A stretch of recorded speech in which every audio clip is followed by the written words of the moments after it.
ఆలయం కార్యక్రమానికి తిరిగి స్వాగతం.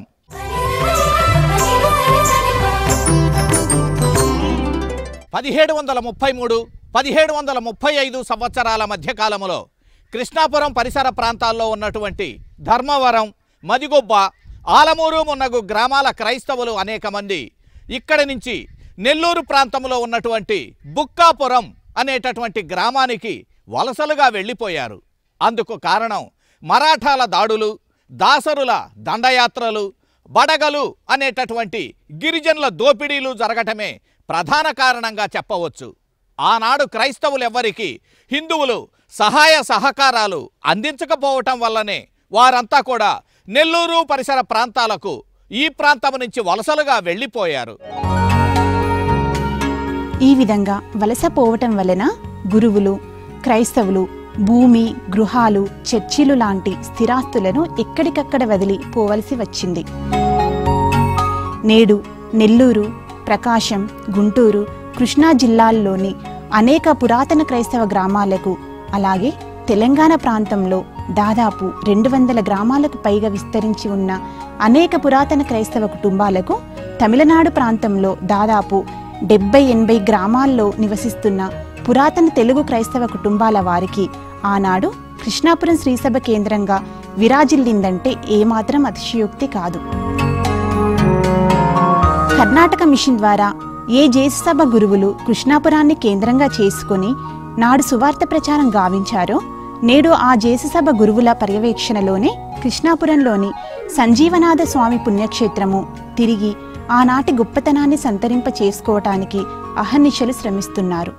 నా పేరు అలెక్స్ చిన్నప్పన్, జేసభకి చెందిన గురు. ఈ కృష్ణాపురం గ్రామానికి మా జేసభ గురువులు 2005 సంవత్సరంలో Loyola English medium school primary స్కూల్ని ప్రారంభించారు. ఇప్పటికీ అది హై స్కూల్ దాకా పెరిగింది. ప్రస్తుతానికి దాదాపు 346 విద్యార్థులు ఉంటున్నారు. ఈ చిన్నారి బిడ్డలకి, ఈ పిల్లలకి కావాల్సిన విద్యని నేర్పించడంలో మాకు ఎంతో ఆనందంగా ఉంటుంది. తన జీవిత కాలంలోనే అద్భుతాల స్వామిగా పేరుగాంచిన శ్రీ సంజీవనాథ స్వామి అతి పవిత్రులు, పరమ పూజ్యులు.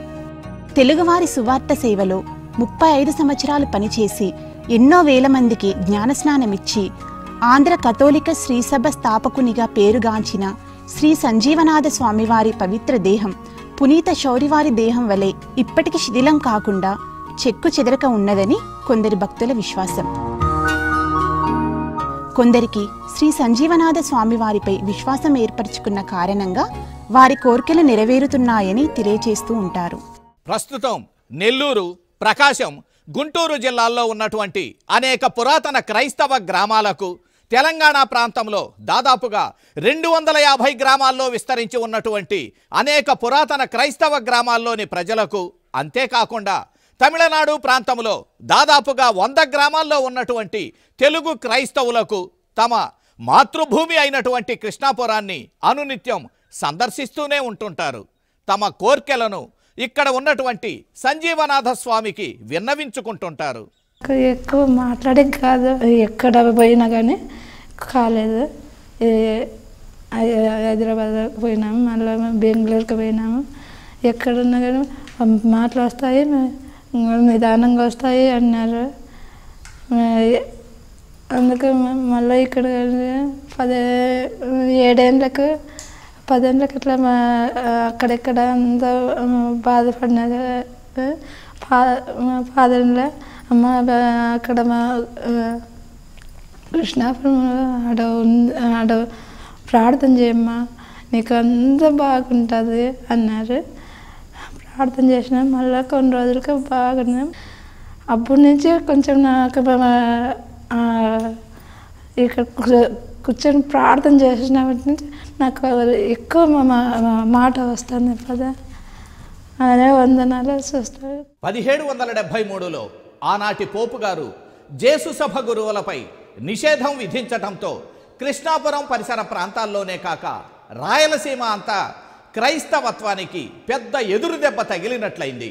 1770లో దాదాపుగా 70,000కు పైగా క్రైస్తవులు ఉన్నటువంటి ఈ పరిసర ప్రాంతాల్లోని ప్రజలు అనేక సుదూర ప్రాంతాలకు వలసలుగా వెళ్ళిపోయారు. అంతేకాకుండా మరికొందరు గురువులు లేని కారణంగా హిందువులుగా మారిపోయారు. కానీ ఆనాటి గురువులైనటువంటి లీగాక్, డుక్రోస్, కరణ్ స్వాముల వారి సమాధులు మాత్రం నేటికి కృష్ణాపురంలో మనకు దర్శనమిస్తూనే ఉన్నాయి. కృష్ణాపురంలో దివ్యానంద స్వామిగా పిలువబడిన ఫాదర్ గిల్బర్ట్ డుక్రోస్ సమాధి, సంజీవనాథ స్వామిగా పిలువబడిన ఫాదర్ లెగాక్ సమాధి, శౌరీనాథ స్వామిగా పిలువబడిన ఫాదర్ కరణ్ సమాధి ఉన్నవి. కాలగర్భంలో కలిసిపోతున్న కృష్ణాపురంలోని శౌర్యానంద స్వామి, సంజీవనంద స్వామి, దివ్యానంద స్వామి సమాధులను బ్రిటిష్ కలెక్టర్ గారి సహాయ సహకారాలతో 1909లో మరమ్మతులు చేయించి వారి పూర్వీకుల గురువులకు గౌరవ మర్యాదలను కల్పించిన ఘనత కూడా తెలుగు ప్రాంత శ్రీసభ చరిత్రకారుడైన ఫాదర్ ఆంటోనీ క్రూట్ గారికి దక్కుతుంది. క్రూట్ గారి కన్నా ముందు బోనాండి పీఠాధిపతి కూడా 1835 జూన్ 3న ఈ జేసుసభ గురువుల సమాధులను సందర్శించి అక్కడున్న క్రైస్తవ కంసాలి భక్తునిచే ఆ సమాధులను మరమ్మతులు చేయించారు. ఈ 3 సమాధులు అలనాటి క్రైస్తవ వైభవానికి, పురాతన క్రైస్తవ చరిత్రకు చిహ్నాలుగా నిలిచి ఉండటంతో జేసుసభ గురువులు ఈ 3 సమాధులపై సుందరమైన దేవాలయాన్ని నిర్మించి పుణ్యక్షేత్రంగా రూపొందించారు. కృష్ణాపురం కథోలిక శ్రీ సభకు పుట్టినిల్లని చెప్పి తెలుసుకున్నాను.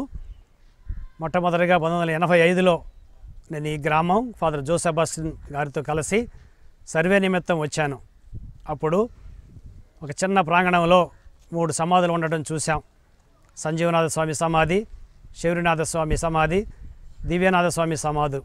ఆ 3 సమాధులు చాలా ప్రాచీనమైనవి అని చెప్పి గ్రహించాను. అక్కడ ఉన్నటువంటి ఆ బండలపైన ఉన్నటువంటి అక్షరాలు చదువుకుంటూ పోతే నా యొక్క పూర్వ ప్రశ్నలకు సమాధానం దొరికినట్టు అనిపించింది. ఆనాటి జేసభ గురువుల త్యాగాన్ని తిరిగి మరొకసారి చరిత్రలో స్మరించుకునే విధంగా ఆ 3 సమాధులపైన ఒక చారిత్రకమైనటువంటి కట్టడాన్ని నిర్మించాలని చెప్పి తలపోసి 2002లో దీనికి శంకుస్థాపన చేయడం జరిగింది. 2004లో అప్పటి అతిమేత్రాళ్ళు మారంపూడి జోజీ వారి యొక్క పవిత్ర హస్తాల మీదుగా దీని యొక్క ప్రారంభోత్సవ కార్యక్రమం చాలా అశేష జనానికం మధ్యలో జరిగింది. శ్రీ గోరంట్ల జోనేస్ పీఠాధిపతులు, తుమ్మా బాల పీఠాధిపతులు వీరందరూ కూడా ఆ మహోత్సవానికి విచ్చేశారు. శ్రీ సంజీవనాథ స్వామి పుణ్యక్షేత్రం వద్ద ప్రతి శనివారం సాయంత్రం, ఆదివారం ఉదయం దివ్యబలి పూజతో పాటు రోగులకు ప్రత్యేక ప్రార్థనలు చేస్తున్నారు. 2003 జూలై 23 నుండి కృష్ణాపురంలో ఉన్న 50 మంది నిరుపేదలైన వృద్ధులకు నిత్య అన్నదానం చేస్తున్నారు. నా పేరు బాలా భయన్న. నేను ఈ గ్రామ కాపురస్తుడు. నేను పూర్వం నుంచి ఇదే గ్రామంలోనే మా పెద్దల నుంచి కూడా ఉన్నాము. జేసుసభ గురువులు ఇక్కడ వచ్చి నీటి వసతి కల్పించినారు, అన్నదాన మండపం నిర్మించినారు. వృద్ధులకు 60-70 మందికి అన్నదానం పెడతా ఉన్నారు. మిగతా బీద వాళ్ళకి అందరికీ సాయం చేస్తూ ఉన్నారు. భక్తులు ఎవరైనా 516 రూపాయలు చెల్లించి 50 మంది పేద వృద్ధులకు అన్నదానం చేయవచ్చు. సంజీవనాథ స్వామి పుణ్యక్షేత్రానికి సమీపంలో ఉన్న మరియగిరిపై త్వరలో మరియమాత నూతన దేవాలయ నిర్మాణం జరగబోతున్నది. ఎవరైనా దాతలు 1000 రూపాయలు లేదా అంతకన్నా ఎక్కువగా ఇచ్చిన వారి పేర్లు పాలరాతిపై చెక్కిస్తామని విచారణ గురువులు తెలియజేశారు. నా పేరు ఫాదర్ అలోషియస్. నేను జేసు సభకు చెందిన గురువు. 2016 సంవత్సరంలో నన్ను కృష్ణాపురం పుణ్యభూమిలో విచారణ గురువుగా నియమించారు. ఈ కృష్ణాపురం పుణ్యభూమిలో 3 జేసు సభకు చెందిన వ్యక్తులు ఇక్కడే వారు ఇక్కడ ఉన్న పేద ప్రజల కోసం పనిచేయడము, 3 సంవత్సరాల క్రితం ఈ పుణ్యభూమిలోనే చనిపోవడము, అదే పుణ్యభూమిలో నేను ఈరోజు విచారణ గురుగా పనిచేయడం అనేది నాకు చాలా ఆనందకరము, సంతోషకరము. కృష్ణాపురములో ప్రతిరోజు పేద ప్రజలకు అన్నదానం నిర్వహించడము మరియు జొన్నలగత్తపల్లి విచార ప్రజలకు నేను వారిని ఆధ్యాత్మిక మార్గంలో నడిపించటానికి భగవంతుడు నాకు సహాయపడుతూనే ఉంటున్నారు. అలాగే నాకు ఒకే ఒక కోరిక ఏమిటంటే, ఈ పుణ్యభూమిలో కృష్ణాపురం క్రాస్ రోడ్డులో లేదా జొన్నలొత్తపల్లి క్రాస్ రోడ్డులో ఒక 30 అడుగుల యేసు ప్రభుని యొక్క తిరుగుదయ స్వరూపము స్థాపించాలనేది నా ఒక కోరిక.